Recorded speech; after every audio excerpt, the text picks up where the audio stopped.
Welcome to Spring LIB.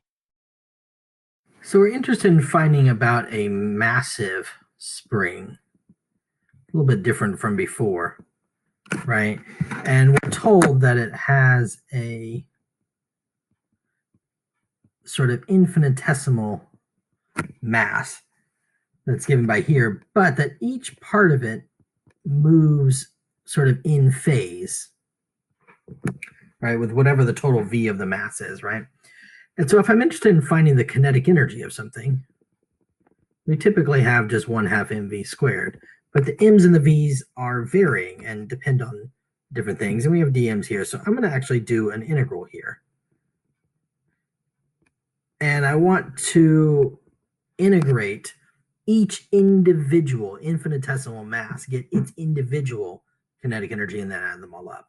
But we actually just get to plug this in, right? So this is actually really not that bad. So we get m over L times dx.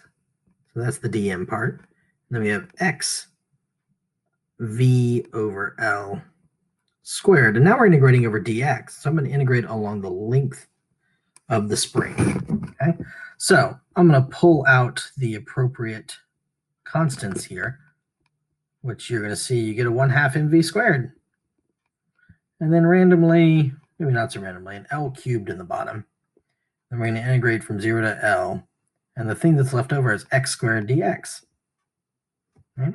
But this is 1/3 L cubed.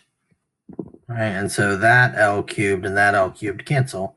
And so the kinetic energy of just the spring is actually going to be a 1/6 mv squared. Okay? And then we do have the mass still oscillating at the end of it.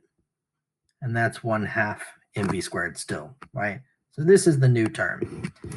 We're also asked to identify what happens to the period. And I'm going to kind of cheat here.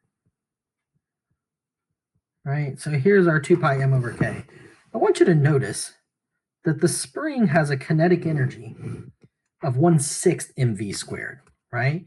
It's sort of, what if I suggestively wrote it like 1/2 m over 3 v squared?